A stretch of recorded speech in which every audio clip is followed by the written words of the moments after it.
नमस्कार, मैं अंजना और आप देख रहे हैं तहलका लाइव टीवी, आपकी आवाज। आइए रुक करते हैं आज की बड़ी खबर पर। दिल्ली के जनकपुरी में कमल ध्यान नाम के युवक की मौत गड्ढे में गिरने से हो गई। रात की ड्यूटी खत्म कर घर लौट रहे 25 वर्षीय कमल को शायद अंदाजा भी नहीं था कि घर पहुंचने से महज कुछ मिनट पहले जिंदगी थम जाएगी। परिवार से आखिरी बातचीत, घर पहुंचने का वादा और फिर अचानक संपर्क टूट जाना, इन सब ने इस घटना को और दर्दनाक बना दिया।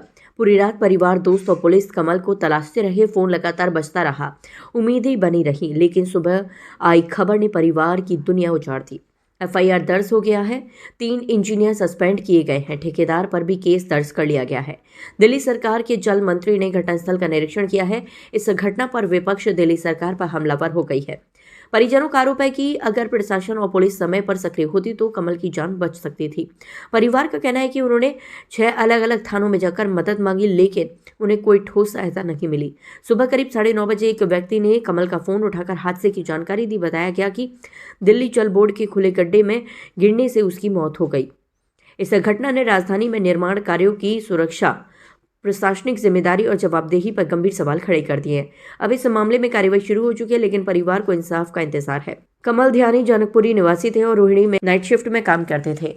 हादसे वाली रात वह मोटरसाइकिल से घर लौट रहे थे। उनके बड़े भाई मयंक ध्यानी के अनुसार कमल ने फोन पर बताया था कि वह जनकपुरी पहुंच चुके और 10 मिनट में घर पहुंच जाएंगे। इसके बाद उनका फोन बंद नहीं हुआ, लेकिन वह घर नहीं पहुंचे। परिवार पूरी रात उन्हें खोजता रहा। पुलिस में शिकायत भी दर्ज कराई गई, लेकिन सुबह तक कोई ठोस जानकारी नहीं मिली। कमल की मां शांति ध्यानी ने बताया कि बेटे ने अगले दिन छुट्टी लेकर परिवार के साथ सालगिरह मनाने की योजना बनाई थी। उन्होंने समारोह की तैयारी भी कर ली थी, लेकिन वह कभी घर नहीं लौटा।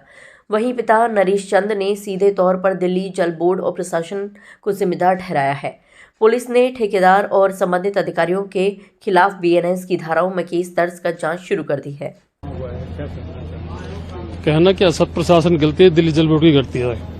कल तक परसों वहाँ पे गड्ढा नहीं था जी, वो गड्ढा भी फंसा, उसको पता नहीं था और रात को गड्ढे में क्यों किया। तो आप प्रशासन से क्या उम्मीद ले रहे हैं? उम्मीद क्या बोलनी है, एक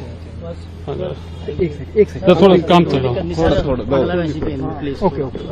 गुमशुदगी को लेकर तो ऐसा पता चले कि 11:53 में मेरी उससे लास्ट बात हुई थी। उसने कहा था कि 10 मिनट में घर आ जाऊंगा। अच्छा। तो मैंने उसको 12:30 में फोन किया। उसका फोन तो पूरा रिंग हो रहा था, बट कोई रिस्पॉन्स नहीं आ रहा था। तो फिर मेरे को थोड़ा हुआ कि दिक्कत की, मुझे लगा कुछ हो ना गया और रास्ते में, क्योंकि आजकल वैसे दिल्ली में कैसे चल रहे हैं लोगों गायब होने के। उस केस के चक्कर में फिर मैं बाहर निकला अपने दोस्त के साथ। फिर उसके बाद मैं बाहर निकला तो मैंने अपना उसको ढूंढना शुरू किया। फिर मैं थाने गया। सबसे पहले मैं उसका ऑफिस गया रोहिणी में। फिर रोहिणी से मेरे को उनके सर वगैरह का नंबर मिला। मैंने वहाँ से कोऑर्डिनेट शुरू किया कि कैसे कैसे लिंक बनाना। फिर जैसे तैसे मेरे को क्या नाम है, मैं इधर अपने जनकपुरी वाले थाने में आया तो उन्होंने मेरे को उसकी एक लोकेशन निकाल के दी कि इसकी लोकेशन लास्ट यहाँ पे है अवेलेबल। फिर जो अवेलेबल है, मैं फिर सामने वाला पार्क में ढूंढते रहा। उन्होंने कहा इस पार्क के अंदर है वो। कितने थानों में ये लापरवाही है, हादसा थोड़ी है। मेरा भाई इतना पागल थोड़ी कि सामने चांद उसे गड्ढे में घुसेगा। पर्दे अभी लगाए गए हैं क्योंकि पर्दा सुबह लगाया गया, पीछे वाला पहले से लगा हुआ था। उसका नाम था कमल ध्यानी। तो क्या ये रास्ता आपको लगता है यहाँ से खुला हुआ था? हाँ, खुला हुआ था बिल्कुल। मैंने पब्लिक के हम देख रहे हैं कि ये पूरा जो रोड है यहाँ पे दिल्ली जल बोर्ड का काम चल रहा है।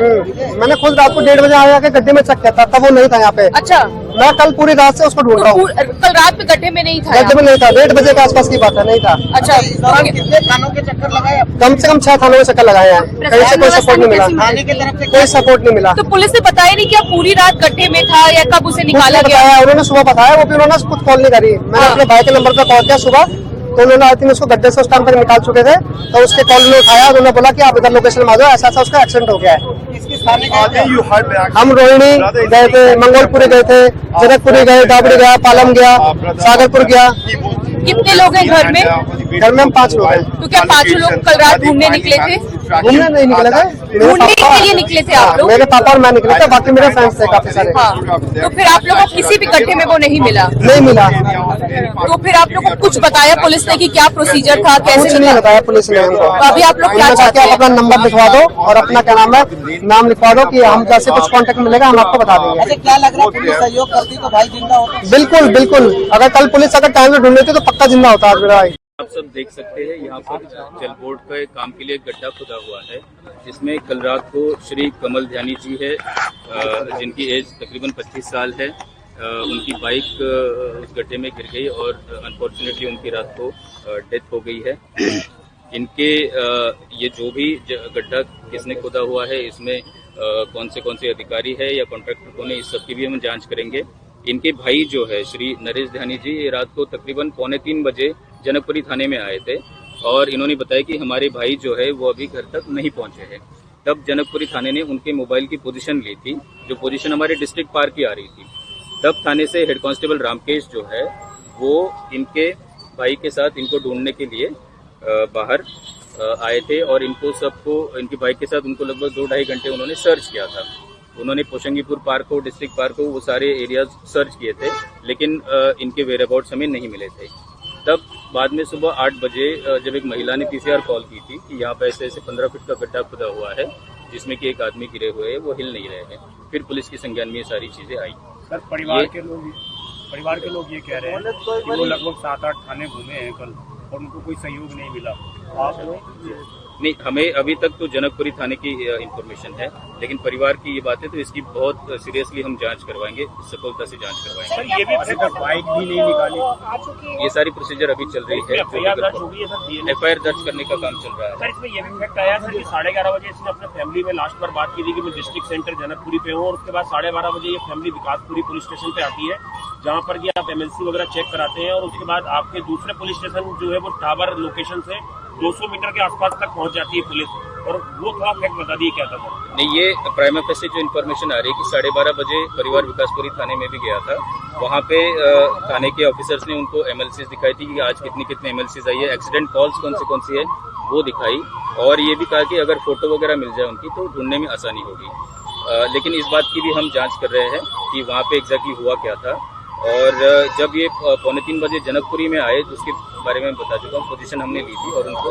अब एक बच्चे की बाइक अंदर ही है, कब तक बाइक निकालने का? बाइक अभी निकालेंगे, क्रेन मंगवाई है तो बाइक अभी निकालेंगे। सर, एक बताया जा रहा है कि सर इसका एक दोस्त साथ में था, उसने अपने दोस्त को लास्ट 11 बजे पीरागढ़ी पहुंचकर उतारा था, तो जिस समय क्या इसने उतारा था उससे पूछताछ हुई तो उसने क्या ठीक हालत? इन सब बातों की हम जांच करेंगे। प्रोफाइल बता दीजिए। अभी प्राइमा फेसी जो हमारे पास आ रहा है ये रोहिणी में काम करते थे, आई थिंक बैंक में काम करते थे। आपको सारी डिटेल मैं अभी थोड़ी देर बाद।